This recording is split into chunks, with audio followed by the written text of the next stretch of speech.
wanted to speak a little bit more on the situation in Iran and the Strait of Hormuz, the situation regarding oil, and my perspective on that. Obviously, it's a very complex geopolitical event. There's a lot of different perspectives on it, the impacts of it, the ramifications of it. So we're going to dive into those a little bit. And from those perspectives, a lot of them are true. Mank, good morning. We're giving it a few minutes here so that folks can join. Once again, I've invited Justin McAfee from Collapse Curriculum to participate this morning. So hopefully Justin will be able to participate. But as I mentioned, Justin works a night shift. So he's up late working, and then it's pretty early for him to get started at this time. So we'll see if he jumps on. I don't know if folks were able to read the last piece that I published, The Closure of Hormuz as Unintentional Climate Action, but I'm curious if people had thoughts on it, feedback, questions, comments, things they wanted to discuss about it during this live stream. Feel free to drop that in the chat if you do. Obviously, there was quite a bit of commentary on that. I also put it on the Collapse r/collapse subreddit, and there was quite a bit of commentary on there, including pushback. So I want to discuss that. I want to talk about it today. But again, feel free to drop any of your comments or thoughts in the chat as we get started here. The latest news this morning, I don't know if folks are aware, but the latest news is that the United States has announced it is launching an operation to open up the Gulf of Hormuz. So far, they're talking about Warthog attack planes and helicopters going into the Hormuz area to take down drones and conduct other attacks. I don't know what the outcome of that will be. From what I've heard from military analysts, it looks like that's going to be a very protracted and likely quite difficult campaign. We'll see. I mean, my understanding of it is that Iran has a much easier situation than the United States does, and the countries which are attempting to push oil tankers through the Strait of Hormuz do, because Iran has latitude. They can take 98, 99% casualties, but if one anti-ship missile or drone gets through every so often and hits a ship that's attempting to transit Hormuz, then deterrence effectively remains in place. So the United States will really need to achieve complete military control of the Strait of Hormuz area in order to prevent these attacks on shipping from continuing, at least to some low level. Again, it remains to be seen how that exactly is going to play out. More people joining. Randolph, Rob, Josh, welcome. Glad to have you with us this morning. So let me share my screen here and show you folks. I'm not sure if people were able to read this post that I published 6 days ago, The Closure of Hormuz as Unintentional Climate Action, reflecting on Iran's eco-feminist movement. But there's really two elements to this article. The first element is writing about Iran's environmental movement and especially its family planning program. And as I write in this piece, it's a little known fact that Iran is home to what is considered the most successful, effective, voluntary, and human rights respecting campaign of family planning in world history. They were able to reduce the birth rate from over 7 children per woman in the 70s to less than replacement level in the early 90s. And they did this not following the Chinese model of state coercion and restrictions on what people were allowed to do, the restrictions on freedom, but through simply changing the social incentive programs through some shifts to taxes, reductions on social benefits for children above a certain number. I believe it was three, and then uh, basic, basically comprehensive education programs combined with the availability of free contraceptives and uh, uh, tubal litigation procedures and so on, even in these remote areas of Iran. So this is, uh, again, this is a very little known story. And part of the reason for that is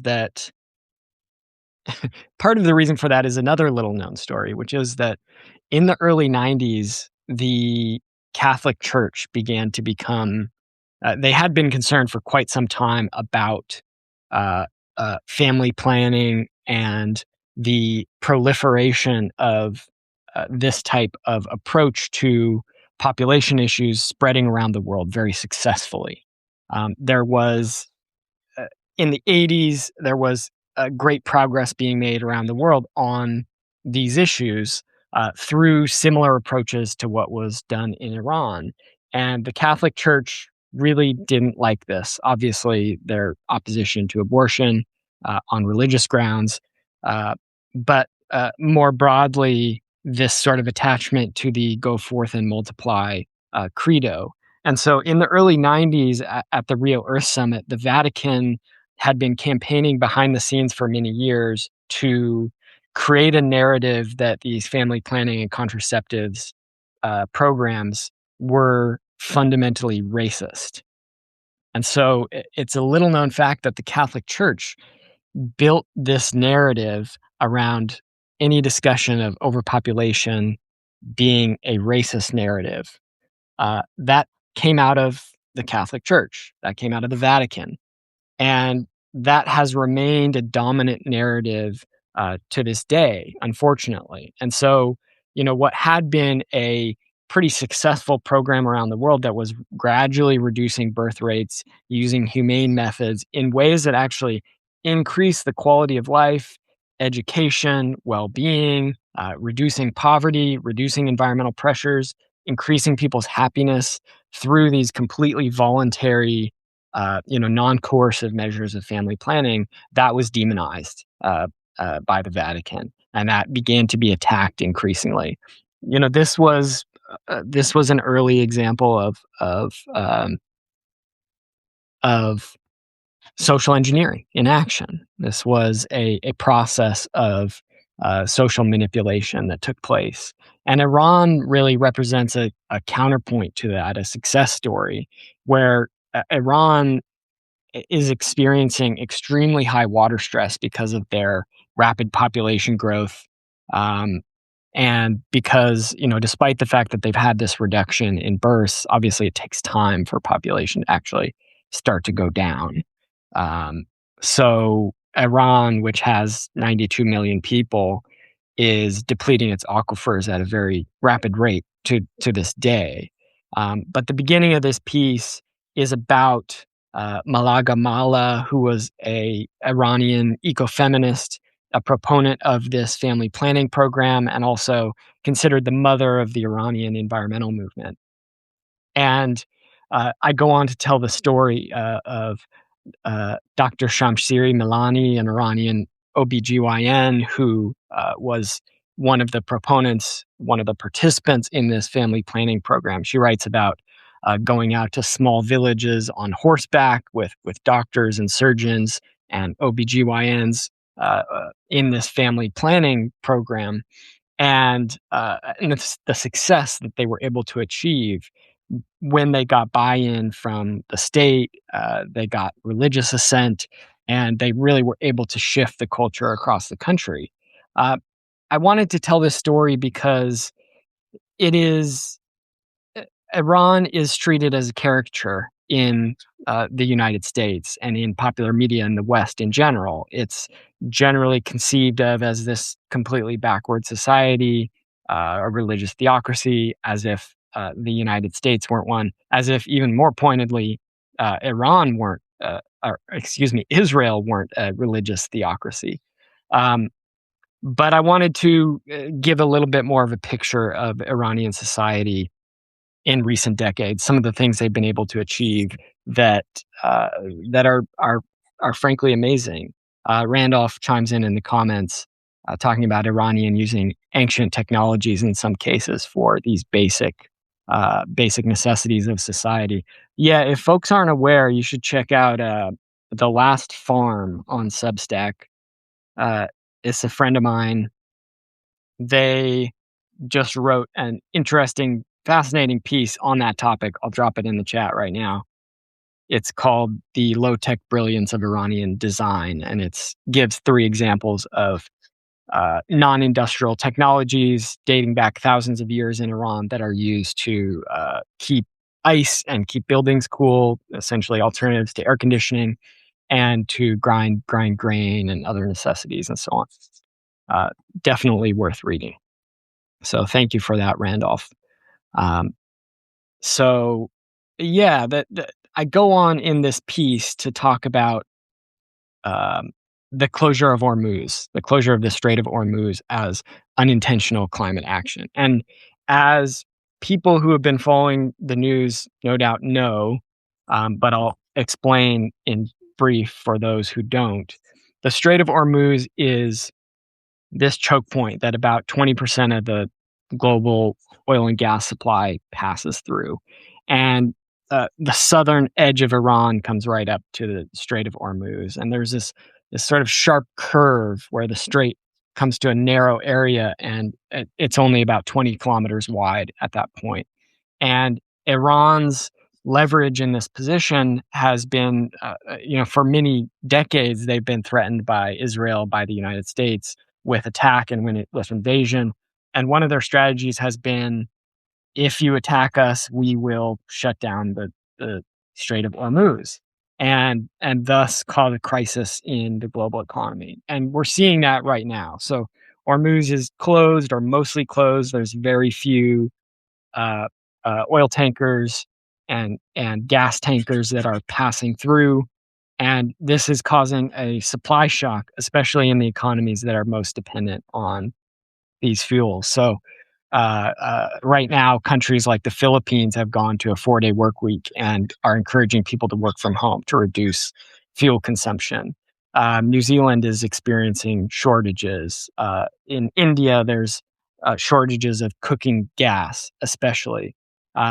China has massive reserves, basically emergency stockpile of fuel, so they're burning up those right now as an alternative to continuing to buy at the elevated prices that are on the market. Oil prices are up about almost 50%. They're getting towards doubling from before the war. They were something in the high 60s per barrel, and now they've been hovering around 110 per barrel. So here in the United States, where I live, gas was something like $3.29 before this crisis, and now it's $4.50. So significant increase. And the narrative in the United States around this is completely focused on personal finance for the most part. It's about the economic impact on us as individuals of these high gas prices. And that's a relevant perspective. It's very important, especially for poor people who don't have room in their budgets to change, who can't work from home, who are facing, increased poverty because of this. The rich are going to be fine, right? They don't really care whether it's $3 or $7 or $15 a gallon, simply because it doesn't make a difference in their budgets. But where it does make a difference is when it starts impacting the economy as a whole. But one thing that I just want to point out about this is that we see in economic crises over and over again that the poor always lose. When the economy is booming, the poor lose because the vast majority of benefits go to the wealthy. When the economy is in crisis and fails, the poor lose because the rich have all these hedges and different options available to them to protect their assets. And the rich, even if they lose, 90, 95, 99% of their assets still have plenty of money. That's simply not the case for poor people. So, welcome as folks start to continue to trickle in here. We're talking about the situation in Iran and the most recent piece I published on Biocentric on the closure of Hormuz as unintentional climate action. Um, so this is something that we see. It's something that we saw in 2007, 2008, the financial crisis, and it's something that we're seeing now. The poor always get screwed. The poor always get screwed. That's capitalism. That's the economic system that we live under. Um, so the Iranian strategy is actually interesting to consider in some detail, and we're going to get to the climate and biocentric perspective on this. But I want to continue to give some more background from my understanding. Um, Again, people, please chime in the comments if you have alternative perspectives or questions or comments. But it's important to understand the Iranian strategy because they're not doing everything they can all at once. They're preserving what they call the escalation ladder. Whenever you're involved in a war or conflict like this, uh, you want to have options, essentially. And so you don't lay all your cards on the table at once. You engage in a series of responses. And Iran has been doing that. So with the initial attack, they struck back hard. And when Israel struck the South Pars gas field in Iran the other day with airstrikes, uh, Iranian missiles struck back against Qatari gas fields, Saudi Arabian oil refineries, Kuwaiti oil refineries. And so the Iranians have had the capability to strike those oil facilities previously. They have the capability, from what it seems, to strike, say, desalination plants across the region that could result in millions of people losing access to drinking water and probably dying, many of them. But they're not doing that right away because that would be laying all their cards on the table. So they're doing this sort of tit for tat escalation. They're trying to do proportional escalation so that they have options available to them. And I think it's important to understand this because from what I have been reading, from what analysts are saying, the Iranian goal is actually not to collapse the global economy. It's not to shut down entirely the fossil fuel transportation throughout the Gulf. They're attempting to target and modulate their level of attacks in order to achieve their specific political goals in this conflict. And the Iranians, from what they say, don't want to create a full-blown economic crisis around the world. They don't want to contribute to, for example, people in India dying of hunger because of the lack of cooking fuel and increases in cost of living. So they're escalating when they're forced to do so, when they have no other options to do so. And to me, there's some credence to this. Obviously, there's many critiques of the Iranian regime that can be leveraged, just like the United States regime, the Israeli regime. But regardless, I think it's true that the Iranian regime is attempting to walk this tightrope, where they're trying to establish deterrence and force the United States and Israel into essentially a political and military defeat through asymmetric warfare, just like occurred in Vietnam and just like has occurred in many places throughout the world. Somebody says in the comments, my intuition is the destruction of fossil fuel extraction and processing in the Gulf will be their final moments. The cost of reconstruction will be prohibitive considering the risk. It's possible. These are multi-billion-dollar facilities. The facility in Qatar that was just struck the other day, I believe, is a $70 billion liquefied natural gas processing plant and export facility. $70 billion, built with major investments from the United States. So that may be true. We don't know how this is going to play out exactly, but they could be rebuilt. We don't know at this point. I think a lot depends on how things continue to play out here. Um, so the closure of Hormuz has been the linchpin of the Iranian strategy for some time because they've gone from a situation, they flipped the situation from one in which the United States was enforcing sanctions and an economic blockade on Iran to a situation in which Iran is enforcing an economic blockade essentially on the global economy. They have their fingers on the buttons and the levers now. And the United States is attempting to militarily undo this reality. The news in Wall Street Journal this morning is that the military is going into the Strait of Hormuz with air power for now, helicopters and attack planes, warthogs, and attempting to. It's the beginning of an attempt to dismantle Iran's hold on the Strait of Hormuz. From what I understand militarily, that's going to be very difficult because of the terrain and because Iran has been building infrastructure in the Strait for literally 20 to 30 years planning for this. And again, as I said earlier, if Iran sinks a ship here and there, they hit a ship here and there with a missile, they don't have to hit every ship. They just have to increase the costs and the risks of shipping through the Strait of Hormuz enough that people won't go through, that companies, that insurance companies won't insure it, that sailors won't want to go, that the shipping companies will be unwilling to take the risk, and so on. So this is all background. This is all backstory to help us understand what's happening there, what Iran is doing, what the United States and Israel are trying to do. But again, my publication is called Biocentric, and the piece that I wrote on this is the closure of Hormuz's unintentional climate action. So I want to talk about the climate implications of this and the biocentric perspective on this.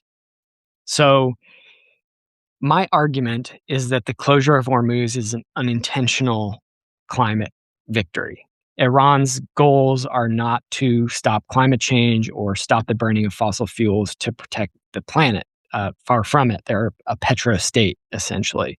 They produce tons of oil, which they continue to export.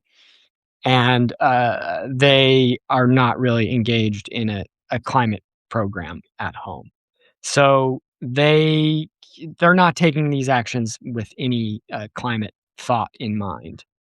But nonetheless, there's something like between 10 and 22 million barrels of oil are being prevented from being burned right now every day because of the Iranian blockade.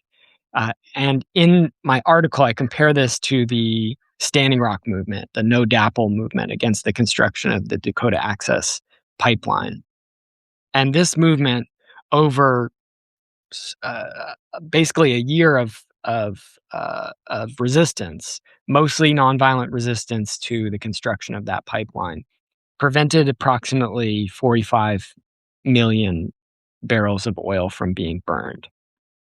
And so we're now coming up to 3 weeks of the Iran war, which means that in that time, the Iranian blockade has essentially had the climate impact of approximately 9 Standing Rock movements, nine Standing Rocks in 3 weeks. In terms of the barrels of oil prevented from being burned. So I want to address one of the criticisms of this. Again, I shared this article on the r/collapse subreddit. I don't know if folks are on there, but it's a very popular subreddit, just basically discussion forum on Reddit where people share news related to ecological collapse of industrial society, and so on. And the biggest pushback I got was that, well, there were 2 main points, I would say. One is that, has this actually reduced oil consumption? Because companies have reserves. There's a lot of oil, or countries have reserves, rather. There's a lot of oil that is that's on floating transport, that's essentially in tankers around the world, that is still uh, reaching its destinations and being pumped out. And so the impacts of this, are they really reducing the amount of oil being burned? My argument is that yes, they are, because simply put, if there's less oil available, then less will be burned. And the mechanism for that in capitalism is pricing. Essentially, the cost goes up, and less people are going to drive, and more people are going to stay home. Things are going to change, like I mentioned, in the Philippines and in other places where they're moving to remote work models and 4-day work weeks and so on. Sri Lanka is doing the same thing to reduce their fuel consumption. And I have I have done this myself as well. Here I am in Oregon, and I try and drive as little as possible, but I've driven less over the past 2 weeks with the elevated gas prices because I can't afford it. I'm poor. I don't have much money. I don't have excess funds for this type of thing. So I'm making choices to reduce the amount of fuel that I'm consuming. So I think it is actually reducing fuel consumption significantly. Um, and the other criticism that I received on the r/collapse subreddit is that uh, basically the oil is still being burned because Iran is attacking these oil and gas facilities, blowing up refineries and storage facilities, uh, hitting tankers in the Strait of Hormuz. And so the oil and gas is still being burned. It's just being burned in an uncontrolled way when it gets hit by drones or missiles and lights on fire. And I don't think that is true. There's two sub arguments to this. I don't think that is entirely true because a lot of the uh, a lot of the reduction in uh, oil coming out of the Gulf right now is because production is being shut down because the oil can't get out. So the pumps are actually stopping right now. Uh, the oil drilling facilities are actually stopping and halting production because they can't get the oil out. There's nowhere to send it. And so there's oil, a lot of the oil, the vast majority of that, roughly 20 million barrels, is simply remaining in the ground. Yes, some is being burned, but the vast majority of it is not. We're talking tens of thousands of barrels, maybe a few hundreds of thousands of barrels, which are burning because of direct attacks. The majority of the stoppage is oil remaining in the ground, remaining uh, uh, uh, in storage facilities and elsewhere because it can't get to the market. So the second sort of sub argument here is the ecological costs of these attacks on oil facilities. So, as folks saw in Tehran when Israel attacked the main fuel storage facility in Tehran, and it caused these massive petrochemical fires, plumes of black smoke reaching into the atmosphere, really a Mordor apocalyptic hellscape type situation where people are waking up in Tehran with just black grime covering almost every surface and serious health concerns about the impacts of that. The reality of this, of course, is oil fires are exceptionally polluting. And as somebody wrote in one of the comments on this piece, is that these oil fires actually uh, cause a lot of sulfur dioxide to form in the upper atmosphere, which is a very potent greenhouse gas. And they also are causing the release of a lot of other toxic compounds, as well as the oil spills that are being caused by the military action taking place um, in the area and in the Strait of Hormuz and elsewhere. Um, and this is all true. The ecological costs of war are apocalyptic across the board. What I'm arguing is that over the long term, the climate impact of the closure of the Strait of Hormuz will be positive. That doesn't account for the ecological pollution caused by the war and so on. Um, and it's not an argument for the war to continue. I think this war was an absolute mistake. It was an imperial escapade launched by Israel and the United States for reasons of power, simply to expand their imperial ambitions throughout the region, to destroy their geopolitical rivals, to undermine alternatives to the petrodollar as the dominant currency around the world. And um, this is a disaster. It is a disaster for people, and it is a disaster for the planet. With that said, I don't think it can be ignored that the halting of 20 million barrels of oil per day is a positive thing for the climate. And I think this is relevant, particularly because so much of my work over nearly 2 decades now has focused on the viability and importance of eco sabotage approaches. I have argued for a long time that the vulnerability of industrial infrastructure, particularly oil and gas infrastructure, has meant that the climate movement should pivot towards more of an eco sabotage focused strategy because this will yield much better results than the strategies that our movements have been pursuing thus far.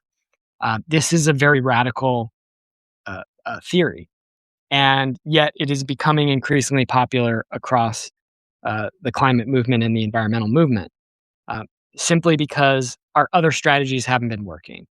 Carbon emissions are higher than they've ever been in world history, and they continue to rise. Fossil fuels continue to remain dominant in the global energy system. Renewable energy, it makes up something like 2 to 3% of total primary energy consumption. If we're not looking at electricity, we're looking at all energy consumption, which includes electricity. It remains a very small fraction. I think it's under 5%. I don't know the exact number. Um, uh, the world's energy supplies are dominated. They remain dominated by fossil fuels to the tune of roughly 80%. And that's the same as it was a decade ago. So, despite all these sort of so-called success stories that we see around the world about the rise of renewable energy, solar and wind, etc., how rapidly they're being built around the world, that's true. They're being built very rapidly. But what we've seen is that the growth in fossil fuel consumption has also continued. So renewable energy has not displaced fossil fuels on the whole. It has contributed to an ever growing overall level of energy production. So, uh, again, I've argued for quite some time that the climate movement in general, the environmental movement, we've been losing and our strategies are not working.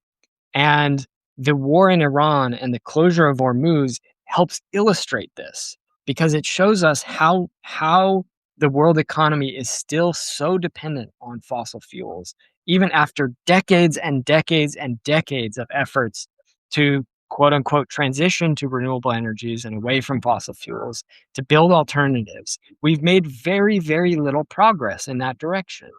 And again, I've argued that this is because of structural flaws in the entire renewable energy paradigm, because all of these renewable energies are at their root dependent on fossil fuels for their construction, for their installation, for their maintenance, for their disposal. uh, uh, Alexander Dunlap, who's a researcher who I've worked with, he calls them fossil fuel plus technologies because they essentially add on to the fossil fuel economy. Others, there was a term that started bouncing around rapidly. I didn't see who coined it, but I think it's an appropriate one. Somebody started calling renewable energy technologies range extenders for industrial civilization. They essentially are a system that allows, in the face of climate change, in the face of the depletion of fossil fuels, they allow for industrial civilization to keep going a little bit longer and a little bit further. And if you have this critique, this understanding, then it helps us understand the whole situation in Iran, the closure of Hormuz, helps us understand how this is playing out. It helps us understand the extent to which this dependence remains in place. And the conclusion that it leads me to is that the only way that we are going to get away from dependence on fossil fuels is through these sorts of shocks. It's through these sorts of non-voluntary, essentially collapses in the fossil fuel system. And I truly believe that. I think that there is simply not a political path that's viable that we have seen being implemented at scale anywhere around the world to actually get off these fossil fuels on a global scale at a timeline that's meaningful. Um, People will point to China as the alternative to that. They'll look at China's massive increased production of renewable energy technologies, um, transition to electric vehicles, massive solar arrays, wind farms, etc. And uh, uh, the case of China is an interesting one because what we see, I just read a book recently and actually did a video that I shared here on Substack about it called China's Engine of Environmental Collapse. And what we what that book helps illustrate is that China is the most ecologically destructive society on the planet right now. It's the engine, the factory of consumer culture. And the argument can be made, I think it's a legitimate argument that can be made, that China is very much still in a subordinate position in the global economy and essentially um, is under the economic aegis of the United States and the West, that its production has been driven primarily by the demands of the West, and that its ecological destruction can be looked at as a byproduct of capitalism and not of the uh, state socialism or communism that nation ostensibly uh, governs itself under. I I don't buy that. I think there's some truth to that, but we've seen China become an increasingly independent economic and military power of its own. We've seen it double down on resource extraction programs on a mass scale. And we have seen, some environmental success stories out of China. Some cleanups, some species protection, some programs to reverse desertification in certain areas. Um, and it would be a mistake to look at a country of over 1 billion people and paint it all with one brush, just like it would be a mistake to look at the United States simplistically or Iran simplistically. These are not uniform societies. There's different political blocs, there's different interests. There's a lot of people with real pro ecology perspectives and others who remain locked in a profit industrial perspective from the, uh, uh, the the the top to the bottom, all the way through. So again, I think it would be a mistake to look at that too simplistically. Um, but again, what we have seen on the global scale is fossil fuels continuing to rise and the climate continuing to fall.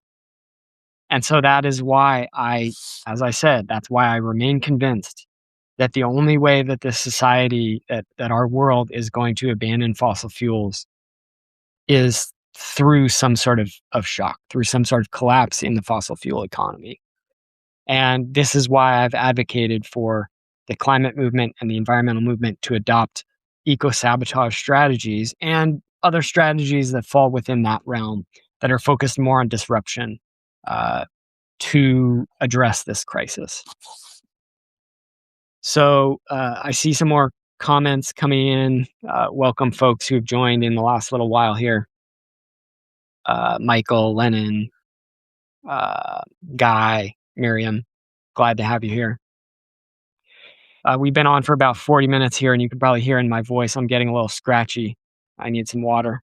I was hoping Justin was going to jump on and join, but he works a night shift, so I think he must be sleeping in this morning.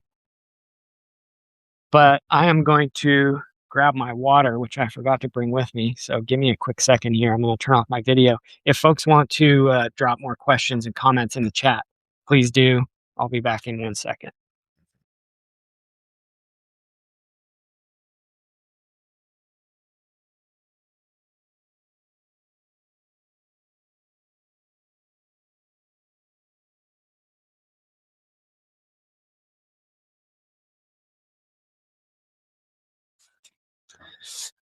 All right.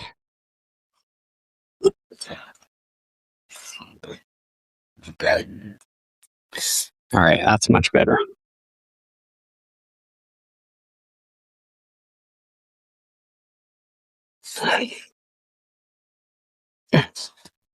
So, so I want to talk about the human rights implications of this because they can't be ignored.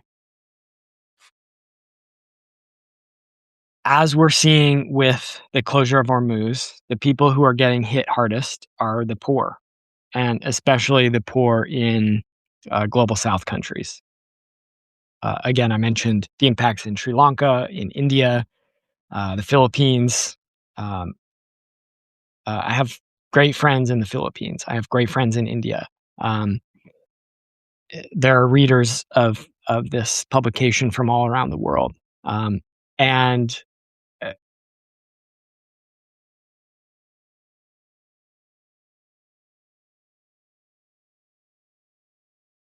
as what's likely to be an increasingly intense economic depression continues to move forward, it's going to be the poor. It's going to be the people who don't have anything.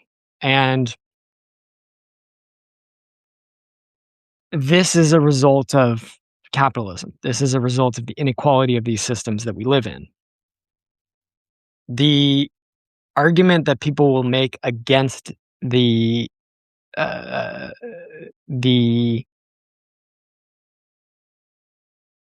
the collapse argument, the argument that the fossil fuel system will only go away with these types of shocks, is that these shocks will hit the poor the hardest, and so therefore, to protect human rights, we should instead invest fully in a more transition approach.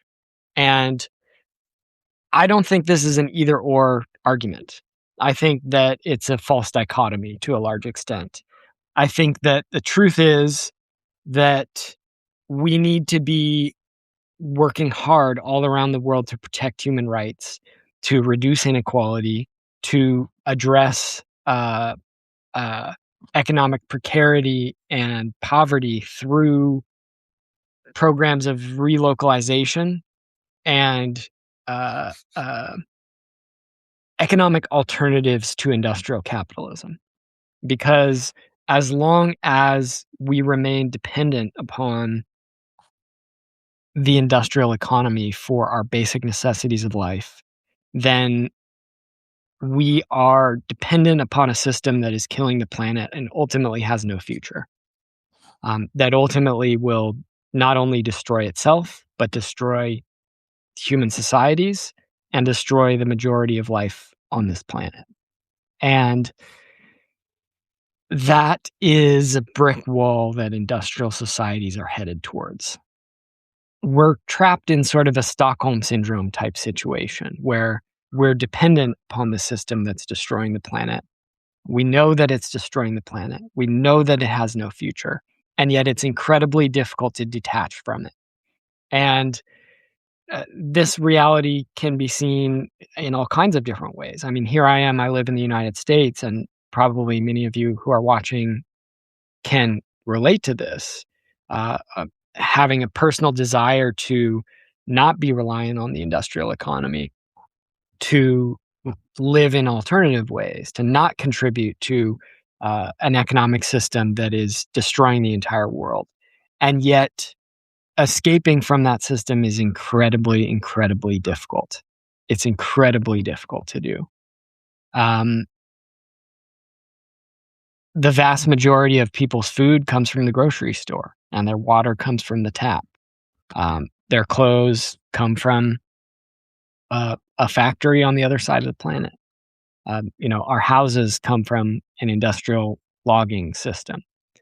And there are very real barriers to moving away from this. They're not insurmountable, but for example, if I wanted to stop using a flush toilet, to choose a simple example, and instead use a humanure system where I wasn't wasting water and I wasn't.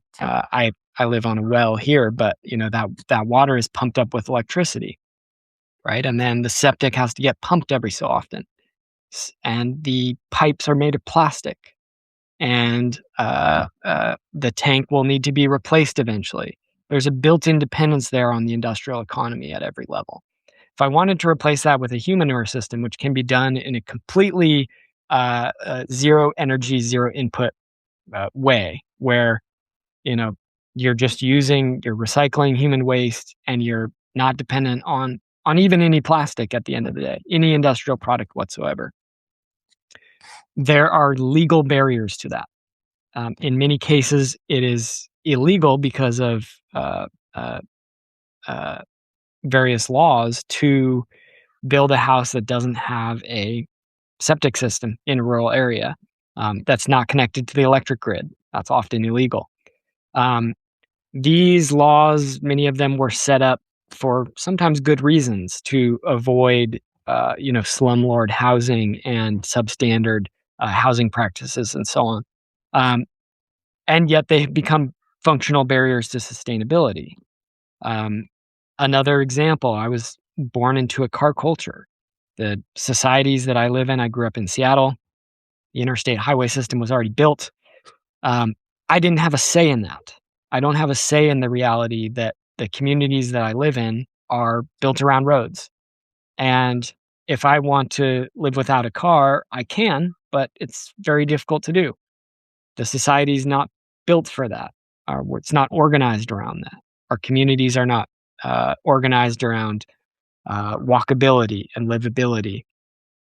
And if we want to get to a much deeper example of this, we can look at local food systems where, yeah, I have a garden. Yeah, I can have chickens and participate in these different ways. But let's say that I didn't want to participate in the monetary economy at all. So I can't rent a house. Maybe I can do some guerrilla gardening, but that's likely to be illegal. Um, if I don't participate in the monetary economy and pay rent or own land, then in which case I'm paying taxes to support the war machine, I'm participating in the economy to a certain extent to get paid, then I have very little access to food. Maybe I can go to a food bank, do some dumpster diving and so on. Um, but I can't go down to the river and catch all my food because the salmon runs have been largely destroyed in this area.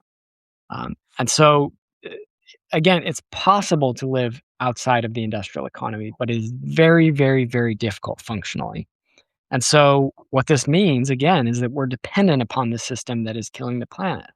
And this is why I remain convinced that it is only when the broader conditions begin to change that we will see a significant and global shift away from reliance on fossil fuels and the industrial economy more broadly. Because it is only when those conditions arise in which it is necessary for people's day to day survival for them to live in a completely different manner that these systems will shift. The embedded power that exists of the fossil fuel industry, of the real estate industry, of the financial system, the big banks, the complete farce of a democratic process that we have at the national level and around the world, really, in different countries. The United States is an oligarchy. We know that, and this system is not amenable uh, uh, to change via mechanisms of reform. And this is something that I think we can see reflected in the evidence. I've been involved in politics for more than 2 decades now. I'm sure many of you who are watching have been involved and following for much longer than that. But during my politically active life, we've only seen the United States shift further and further to the right. We've seen more and more fossil fuels be burned. We've seen more and more wildlife habitat be destroyed, more urban sprawl. Um, Everything's moving in the wrong direction. And so again, this is why I come to the conclusion that it is only the collapse of the fossil fuel economy that will result in a significant shift in the way our societies live.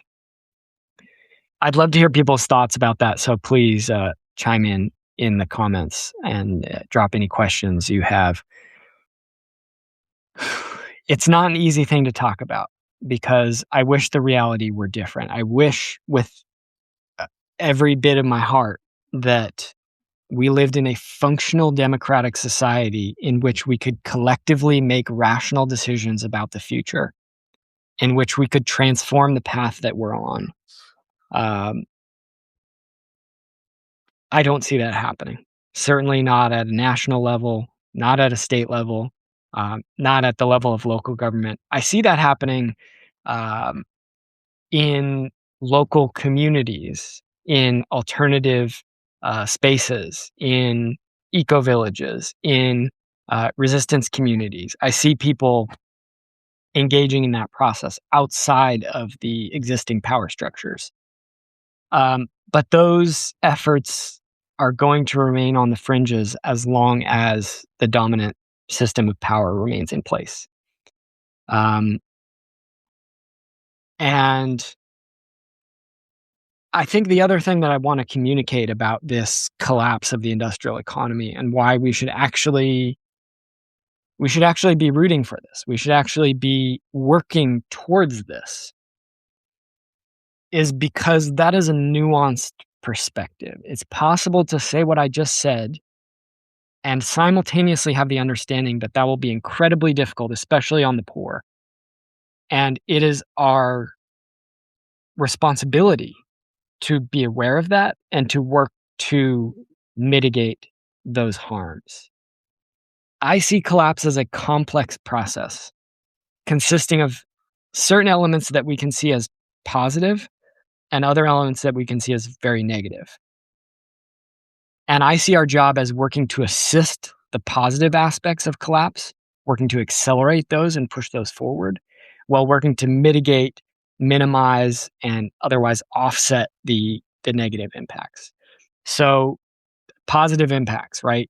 Things like reduction in the burning of fossil fuels, reduction in levels of industrial production and thus resource consumption and pollution, reduction in urban sprawl, um, reductions in habitat destruction, logging, mining, all these types of things, right? We can all think of the positives of industrial collapse, and then negatives.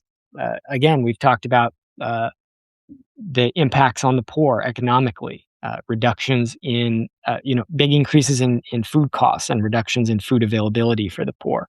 Um, you know, Housing being increasingly out of reach for people. Um, uh, uh, Increase in authoritarianism and many people sort of reaching for these patriarchal father figures to protect them against the chaos and the crisis, the rise of white supremacy and these types of things. Um, all of those things we need to be working to minimize, to mitigate, to push back against. Um, and there are many more that could be added to both lists. Um, I think this nuanced approach can help us understand our work in the future. And I also think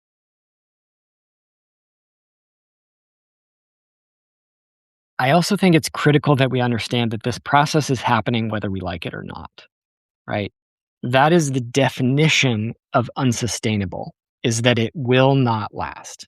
So when we say that industrial civilization, capitalism, fossil fuels, these systems are unsustainable, that means that they will collapse. They will fall. They will go away.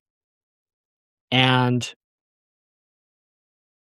that process is already happening to a certain extent, right? These systems are already teetering. They're already fragile in many ways. Um, it's hard to see that, but a like a ball, you're playing catch with your dad when you're a kid or something, right? The ball goes up and up and up, and when it's at its highest, is right before it starts to fall. And we're somewhere up there right now. We're somewhere up there where our industrial civilization is at its at or near its highest point. And it's doing these incredible things. It's creating artificial intelligence. It's sending thousands of satellites into space. Everyone's connected around the planet with the internet. There's robotic things being developed and self-driving cars and all these new drug discoveries and so on and so on and so on. And it's easy to see this system as eternal, as if it's going to last forever. But I think the reality is that, as I said, a system is at its highest right before it begins to fall. And I think we're somewhere right up there. And if we really understand and internalize that industrial civilization is unsustainable and will fall, then those questions of collapse, the positive elements and the negative elements, it stops being a question of volition. It stops being a question of whether or not we decide to contribute to collapse of the bad things and of the in the positive ways and mitigate the bad things. It stops being a question of are we going to work for reform or are we going to work for revolution or collapse? And it starts becoming a question of how do we respond to the collapse that's already in progress? How do we move forward in light of what is already happening? Do we work to accelerate those positive aspects of collapse? Do we work to mitigate those negative aspects? Or do we ignore that this is happening and pretend that the system is going to continue indefinitely? I don't have all the answers. And I am very appreciative of people who do any sort of work to make the world a better place. I think it's a lot more important that people do something than that they have the exact right answer. And I have a lot more respect to even people who are working in more reformist within the system arenas, who are working hard, who are pushing for really good things, than I do, frankly, for radical people who might agree more with me, but are just sitting on their butts, not really doing anything about it. I also have compassion for those people because, you know, uh, there are a lot of those people I think are really depressed or struggling to find motivation in face of this truly apocalyptic situation that we find ourselves in. Um, it's springtime here. You're probably hearing the birds singing around me. There's flowers around. The grass is growing, and it's easy to think that everything's okay, and yet here we are. Today's the equinox, first day of spring, and it was 80 degrees yesterday here, 80 degrees Fahrenheit. I think it was about 29 degrees above the average high temperature for that day.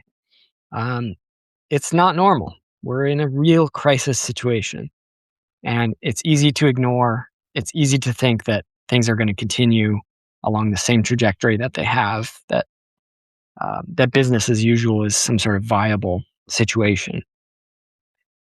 But it's not. And that's what I was hoping to contribute to discussion and thinking with this piece, the closure of Hormuz as unintentional climate action. I hope people found it interesting and inspiring in some way. I hope that this discussion we're having here is interesting to folks as well. I'm going to have to go here in a minute, but I see the comments coming in. Thank you all for participating in this, for being here, for reading, for joining.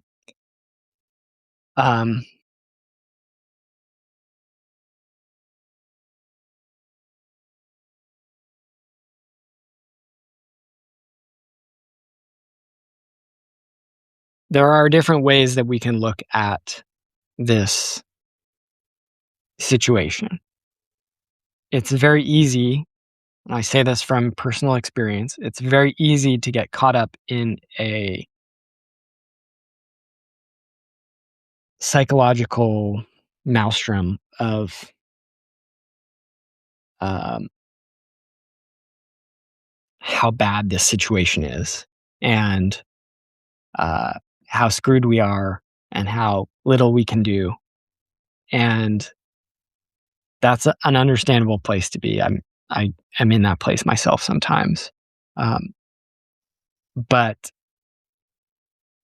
I think the most important thing we can do is continue to take action in the face of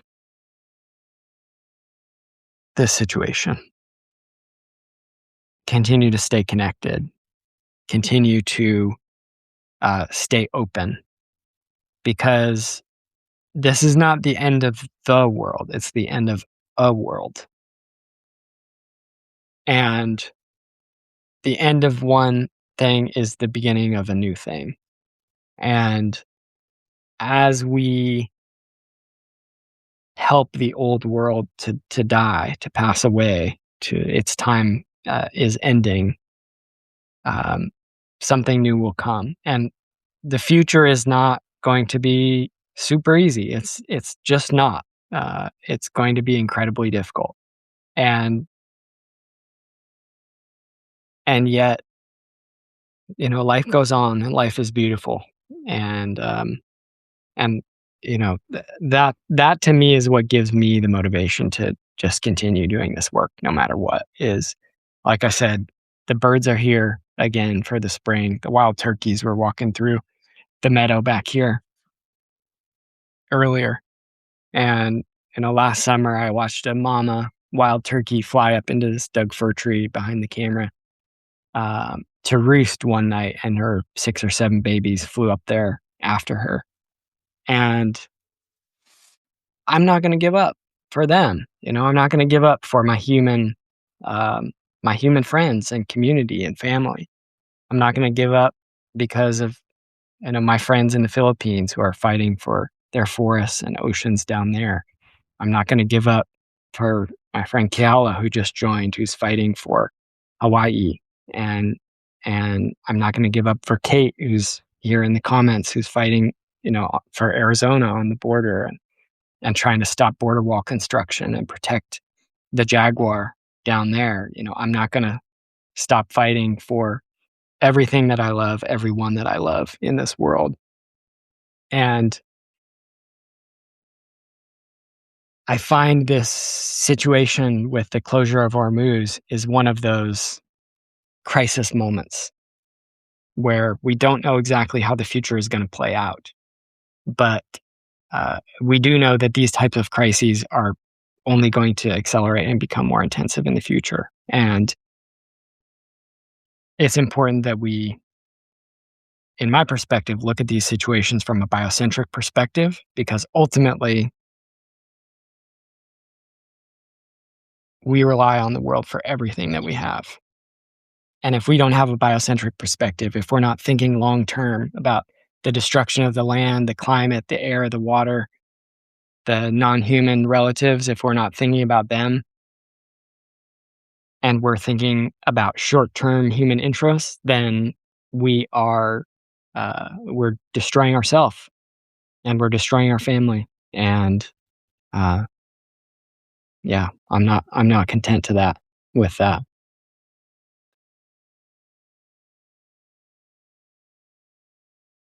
So thank you all for being here. I should go. Too bad Justin wasn't able to join us today. I'll get this recording up on the Substack for folks who weren't able to join us live. Cal, Lyle, Honest Sorcerer, hello. Glad you all can be here. Check out the recording. I'll put that up, and you can watch the full video for some of the analysis, the things we've discussed today, the war in Iran, the closure of the Strait of Hormuz, the military and political calculus that the Iranian state is using to modulate their responses to Israeli and American attacks, U.S. attacks, I should say, and the biocentric perspective on the closure of Hormuz and the Iranian environmental movement. So thanks again for watching, folks. I'll see you next time. I've been trying to do these a little bit more often. Hopefully folks have been enjoying them, and we'll talk soon.